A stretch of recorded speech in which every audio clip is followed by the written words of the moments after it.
Bien, se cortó, un problema, se nos había quedado sin batería el celu, pero seguimos, estamos vivos. Bien, estábamos en que los alumnos tienen voz y voto y que hay un tipo también de asamblea con votaciones donde se vota, donde se dialoga distintos tipos de problemáticas que pueden llegar a tener los alumnos entre ellos, los alumnos con docentes, los alumnos con contenidos, con quizás reglas, con distintos tipos de cuestiones que pueden ir dándose en su vida, y se hace esta asamblea para que ellos puedan comentarlo, para que ellos puedan dialogarlo y para que puedan votarlo, ¿no? Quién está a favor, quién está en contra. Entonces eso es lo que demuestra de que estos alumnos pueden tener esa voz, pueden tener, digamos, ese lugar y ese espacio para sentirse valorados y para poder ellos también demostrar lo que ellos están pensando o lo que ellos están teniendo en ese momento como crítica, ¿no? Y los votos son en público, o sea, los alumnos tienen que ver cuál es la votación de cada uno para justamente incluirlos a ellos. Sí, voto manazada, donde todos se ven con todos, donde todos están presentes y donde todos muestran su punto de vista, su opinión y lo que quieren demostrar y lo que quieren saber y lo que quieren ser. Bien, y esto se puede ver también reflejado que quizás está empezando a llegar también para este lado, porque acá en Argentina se quiere empezar a hacer estos tipos de asambleas con la nueva educación, con Secundaria Aprende, donde distintos tipos de escuelas están teniendo estas asambleas áulicas, donde se dan entre alumnos, y asambleas escolares, donde participan tanto los alumnos como docentes, como directivos y hasta como representantes también de los padres, ¿no? Y se ven también donde en estos tipos de dinámicas los alumnos pueden expresar sus distintas inquietudes o pueden poner en palabras la problematización que ellos tienen día a día. Seguimos. Vamos. Bien, para seguir en estos autores, en estos docentes, en estos pensadores que decidieron cambiar un poco lo que es la educación, tenemos a Freinet, que ve la educación como enfocada hacia el trabajo, pero no de la misma manera que la escuela tradicional lo veía, sino lo ve de una manera donde el chico pueda trabajar y le sirva esa educación para hacer lo que a él le gusta, lo que puede hacer en la vida real, lo que puede seguir, o sea, potenciar sus facultades enfocándolas desde otro lado.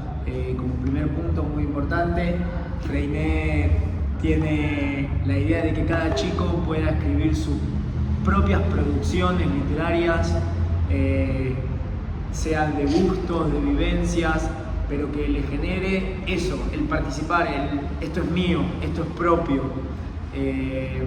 También junto con eso, la imprenta, que es cada chico imprime su trabajo, lo puede ver escrito en una hoja, lo trabajan ellos mismos lo imprimen, lo traspasan a la hoja, lo traspasan al diario, al periódico, al libro. No es que lo mandan y esperan que alguien lo haga, lo hacen ellos, de su propia mano. Bien, esto también le da a ellos... Perdón, sumo a eso, que sea viva y cooperativa esa enseñanza. Bien, esto lo podemos ver también como se ve reflejado que lo que busca es que los alumnos tengan también distintos tipos de habilidades, ¿no? Y de que ellos puedan explotar esas habilidades para que les sirvan en su vida cotidiana, que se basa también en lo real, ¿no? En que la educación viva de la vida, ¿no? Y cómo estas habilidades también influyen en la redacción, en la lectoescritura, ¿no? Y muchas veces también lo vemos reflejado, por ejemplo, en la lengua de las mariposas, donde también vemos la enseñanza en la naturaleza. Y El ir al campo. El ir al campo, ¿no? Y un poquito la señorita Olga decía un poco lo mismo, ¿no? De cómo educar en la naturaleza produce otro cambio en la persona.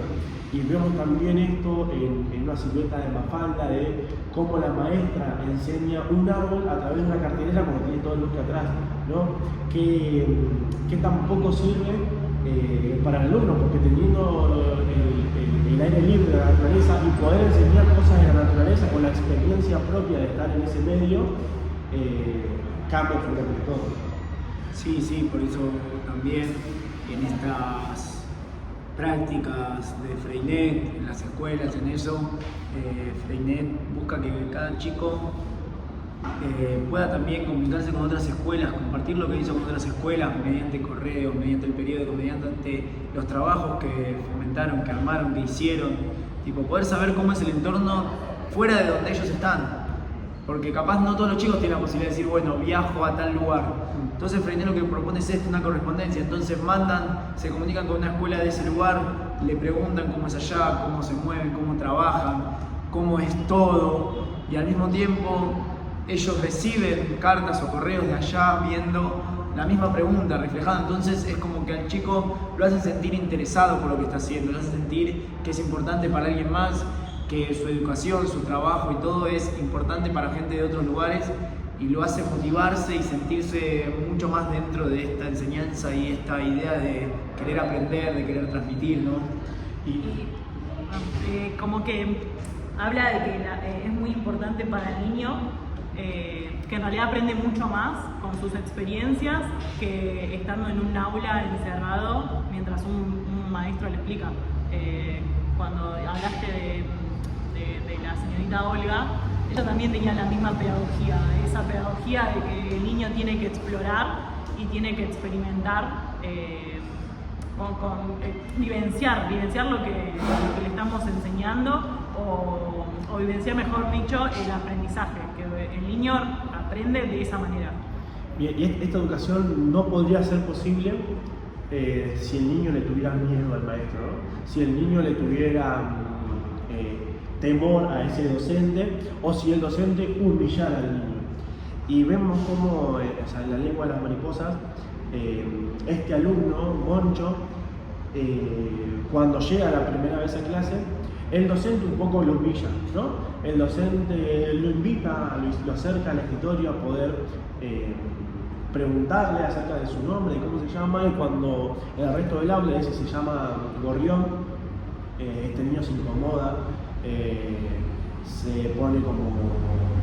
se humilla, se cierra y se hace pis encima. Entonces, antes de eso el docente le pregunta, ¿vas a responder a mi pregunta o querés que te llamemos Gorrión? Entonces en ese momento lo humilla.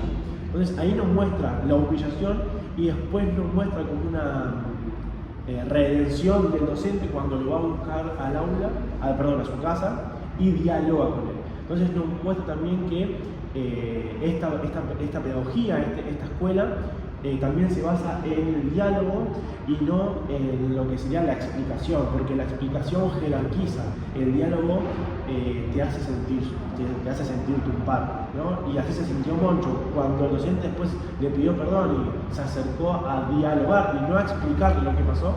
Moncho se sintió más cómodo, sintió más confianza en el docente, que también se trata de eso, de la confianza hacia el docente, y se sintió más un par, donde la enseñanza no es unidireccional, sino que se construye entre ambos, ¿no?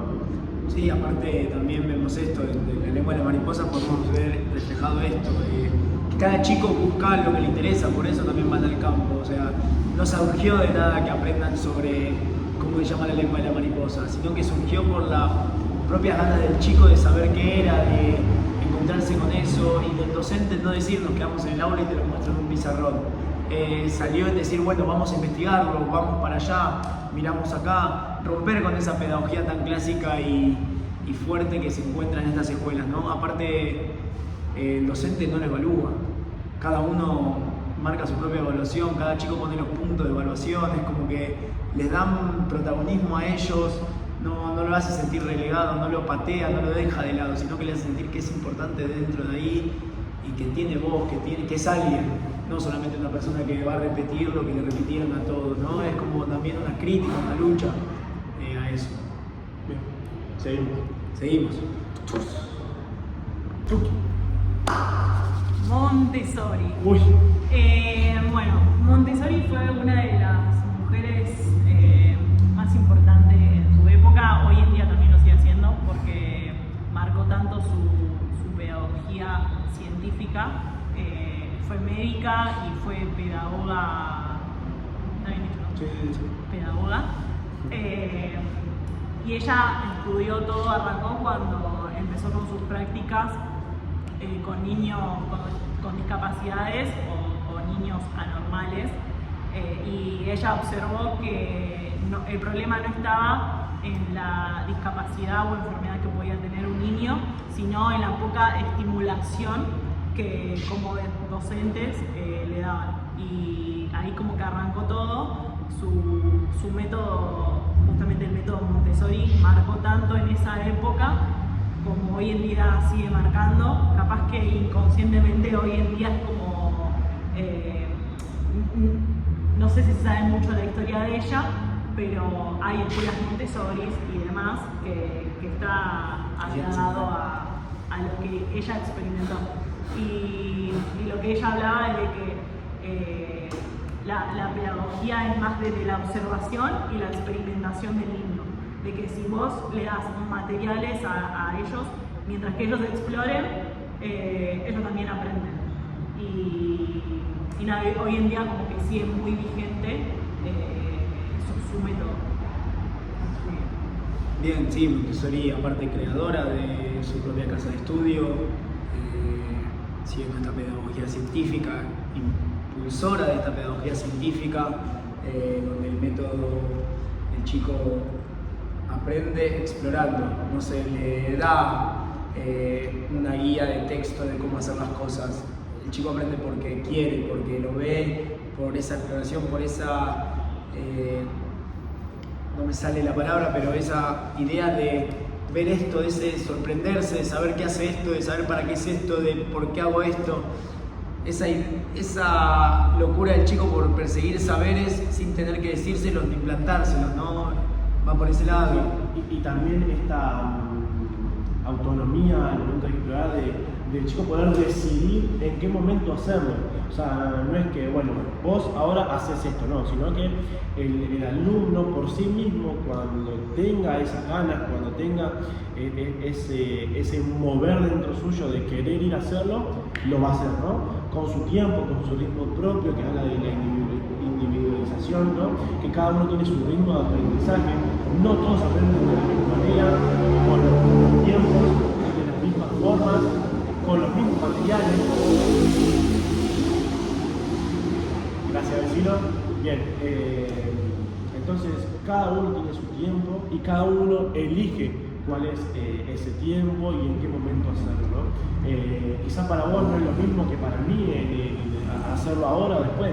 Quizás yo ahora no tengo ganas, yo ahora no me siento preparado para quizás hacer algo que requiere un esfuerzo superior, requiere una motricidad superior que yo primero tengo que hacer. Tengo que experimentar esa motricidad que quizás vos ya lo experimentaste. Que seas un sujeto activo. Exactamente. Ahí está el desarrollo, que seas activo. No importa en qué tiempo lo logres o no, cada uno a su propio ritmo. Lo único que yo puedo hacer como docente en este caso es apoyarte y dejar que vos lo logres en el momento que sea. No tenés la presión del docente. Y no es como lo digo yo, sino cómo lo experimentás vos. Claro, porque no hay un punto final donde tenga que llegar en un tiempo dado. Cada chico va a llegar al punto que tenga que llegar cuando llegue, como tenga que llegar y por su propio camino. No les obligan a formar un camino escrito. Cada chico llega como quiere. Si yo lo encuentro por 3 años, serán 3 años. Si otra persona encuentra un año, en un año. Pero no porque esa persona encuentre un año y yo en 3, él va a ser mejor que yo y yo voy a ser peor que él y el docente me va a obligar a terminarlo en el mismo tiempo. Sino que el docente está más en la expectativa de ver cómo reaccionás vos, cómo lo trabajás, cómo vas experimentando con una cosa, con la otra, cómo vos mismo vas evaluando y vas viendo qué situación tomar, cuál no, qué te conviene. El docente actúa más que nada como de una guía, una bitácora, es lo que el docente hace para saber qué estás haciendo vos, cómo está tu camino, hacia dónde fuiste, qué trabajaste, qué buscaste, qué algo nuevo aprendiste. Sí, y también para que esto pueda suceder de esta manera, necesitamos como facilitar, ¿no? Un camino. Y ese facilitar ese camino tiene que ver con que el material que ellos utilicen tenga que ser accesible. accesible en su manera sensorial y táctil, y accesible también en su altura, ¿no? Tienen que ser cosas que estén al alcance de estos niños. No vamos a poner a trabajar o a experimentar a un niño de 5 años con una medicine ball de 5 kilos. Tiene que ver con que dependiendo también de sus capacidades y de su motricidad, tengan materiales con que ellos puedan trabajar. Por ejemplo, hoy vemos que muchas escuelas con el método Montessori, muchos lugares de juego con el método Montessori, por ejemplo, tienen las cosas a su altura y a su medida, realmente a su altura y a su medida, con aros de básquet a su medida, con cocinas y hornos a su medida, con sillas y mesas a su medida. Entonces, este método Montessori lo que también busca es que el niño pueda experimentar muchísimas cosas y muchísimas realidades y muchísimos objetos, siempre y cuando pueda acceder a ellos, ¿no? No es lo mismo que un chico trabaje con una cocina de juguete de su medida que trabaje con una cocina de juguete en tamaño real, en escala real, ¿no? No le permitiría al niño explorar ese objeto en su totalidad.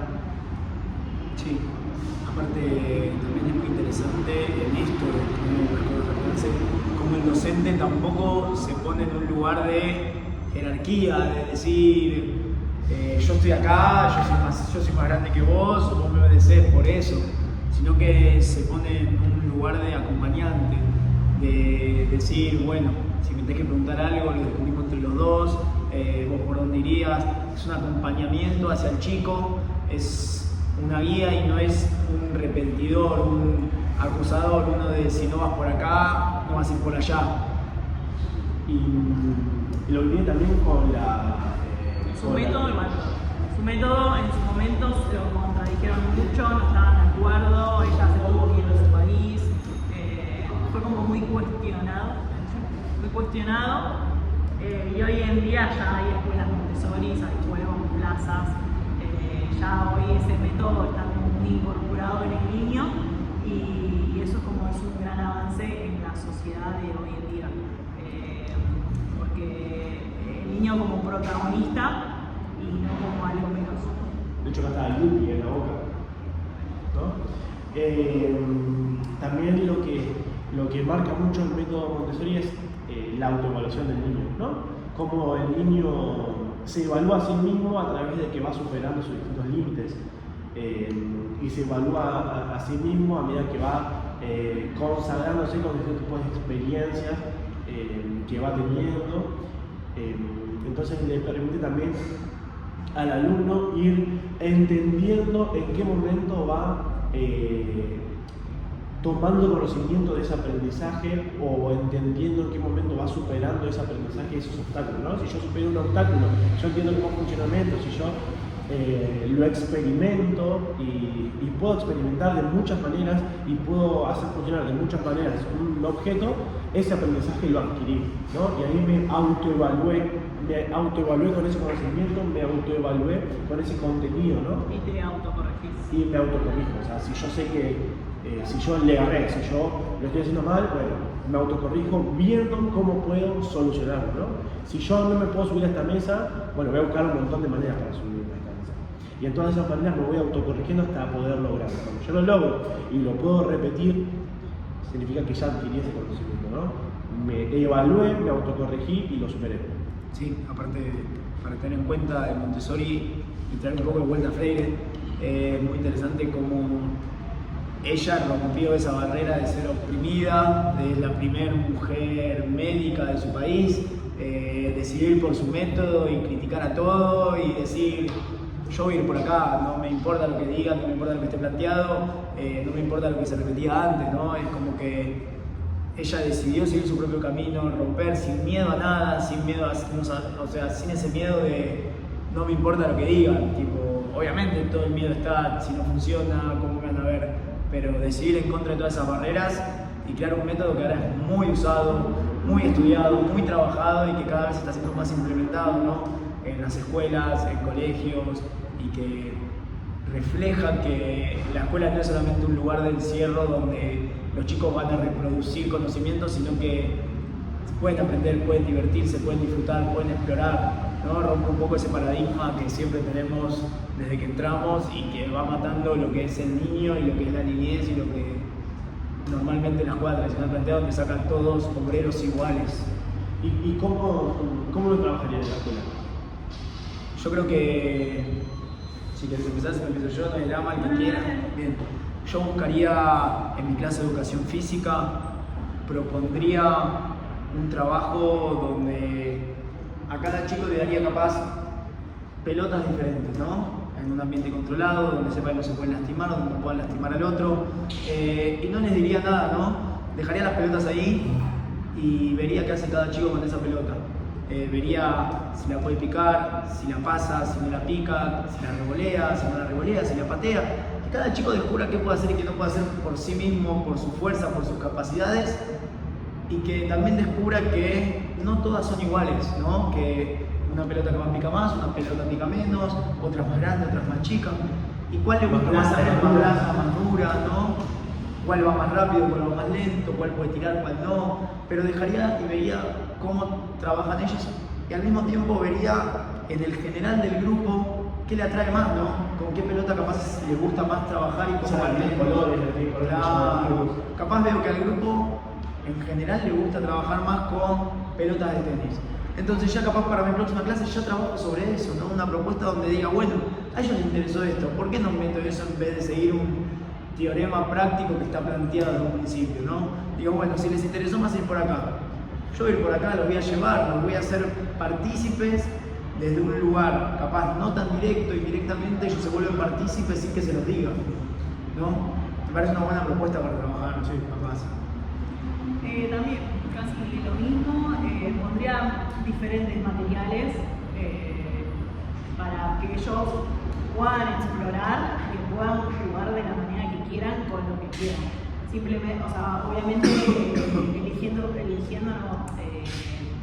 ordenado para que para ellos no sea visualmente un caos, que haya un orden, pero que ellos exploren de la manera que quieran y que en su desorden, o mejor dicho, lo que ellos desordenen, está bien, no es que va a estar mal para mí.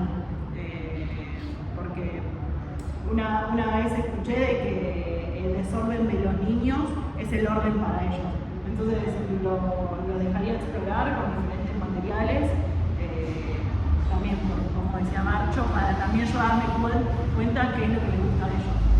Y creo que como docentes tenemos ese trabajo importante, ya que en el diseño antes estaba el contenido de exploración en niños de 2-3 años, porque es más fácil darle a ellos que exploren, y hoy en día en el diseño está hasta en primaria, o sea que le demos materiales y que ellos, bueno, a ver qué es lo que hacen y que jueguen. Y yo ya también un poco como más de lo mismo, ¿no? Quizá en esto, como hablabas vos de las pelotas y ella hablaba de otros objetos, quizás yo buscaría también, bueno, depende mucho de la edad, ¿no? Pero estamos hablando de iniciar, quizás 3-4 años, yo buscaría quizá que estos objetos que les doy de distintas formas, círculos, redondos, triangulares, octágonos, que tengan lugares donde ellos puedan quizá meterlos o encajarlos, ¿no? Entonces, no sé, tubos, encastres, aros, y ellos puedan, digamos, ir dando conocimiento de dónde pueden agarrar, o sea, qué pueden agarrar y dónde lo pueden invocar, ¿no? O dónde lo pueden dejar. Siempre los chicos buscan como un lugar para cada cosa, ¿no? Que no quiere decir que esté mal si ponen un cuadrado en un área, sino que ellos puedan ir experimentando en distintos tipos de situaciones. Pero al mismo tiempo, que hay gente que no quiere agarrar cuadrados y demás, sino que puedan también jugar libremente con lo que les ocurra. O sea, si el cuadrado lo quieren usar para jugar, si la pelota lo quieren usar para jugar, que jueguen a lo que quieran, pero sí dar la posibilidad y un escenario donde yo presentarles esta problemática, ¿no? De cosas para jugar y lugares para jugar, o para encastrar. Lo mismo también por ese lado, capaz ver si hay pelotas y aros baldes del mismo color, ver si deciden ponerlo en el lugar del mismo color, si deciden llevarlo a otro lado, como ver también cómo reaccionan ellos a eso, ¿no? Como llevar una bitácora, una guía y dejarse sorprender uno también, porque capaz uno tiene en la cabeza una idea de cómo van a reaccionar los chicos y al final terminan saliendo por otro lado, ¿no? El docente dejarse sorprender también por eso, buscar esa sorpresa, no que tengan que responder exactamente a lo que uno pensaba.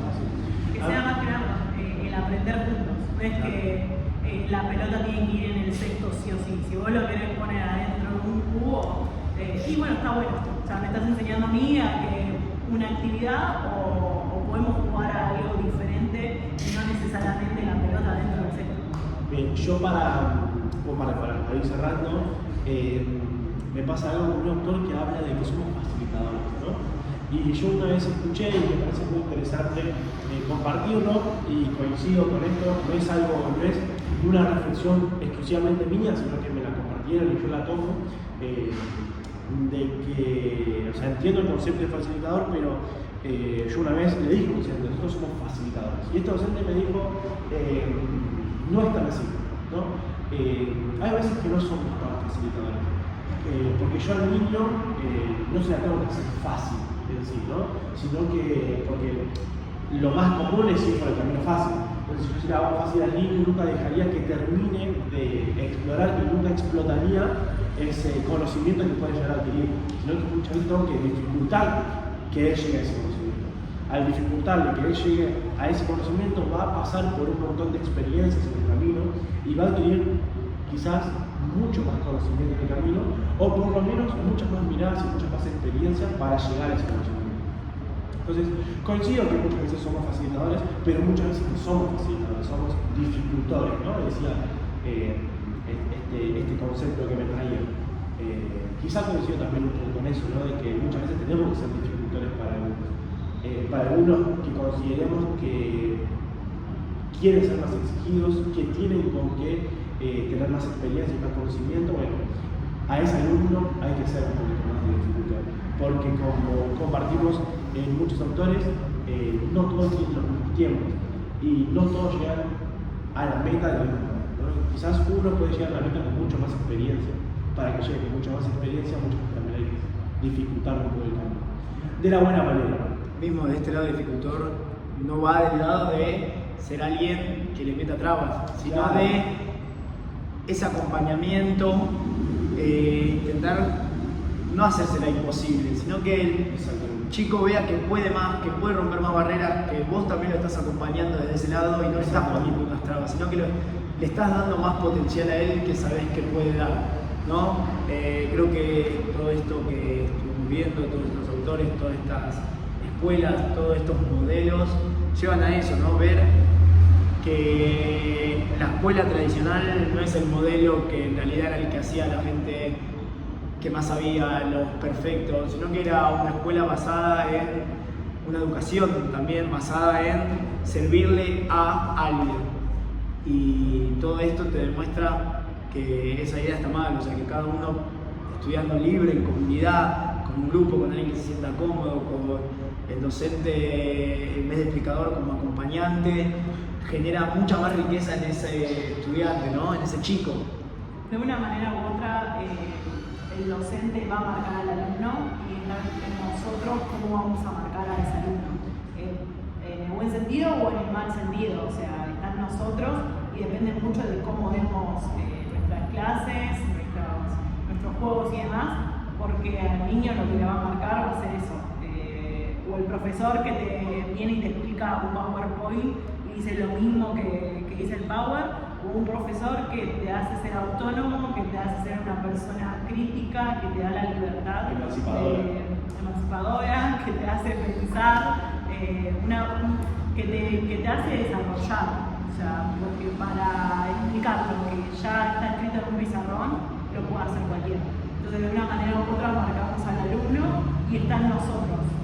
Puedes estar en una escuela tradicional y tu clase puede ser diferente, o puedes estar en una escuela Montessori y tu clase puede ser un embole.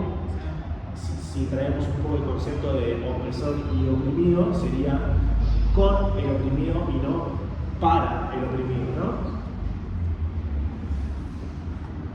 Ya estamos cerrando. Acaba de aparecer Sofi diciéndonos que Y la estamos saludando. Y le Bueno, estamos sería- cerrando.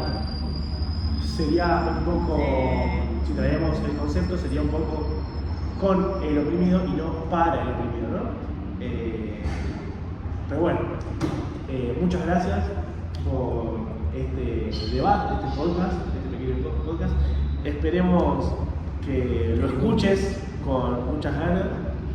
Que disfrutes, creo que este cierre personal, creo de los tres, que disfrutes ver el crecimiento que tuvimos, tanto desde ese primer año hasta ahora, y cómo nos relacionamos con vos y la materia, y que de verdad nos hace pensar desde otro lado la forma de docente que capaz teníamos en la cabeza muchas veces, y que nos ayuda a hacer esa educación que capaz sea más linda para los chicos, más disfrutada para nosotros, y que no sea lo que vivimos durante nuestros años escolares anteriores. Y O que- sacarnos del sistema del secundario, por más que no nos guste o no, cada uno con su tiempo, lo supimos entender y realmente es lindo.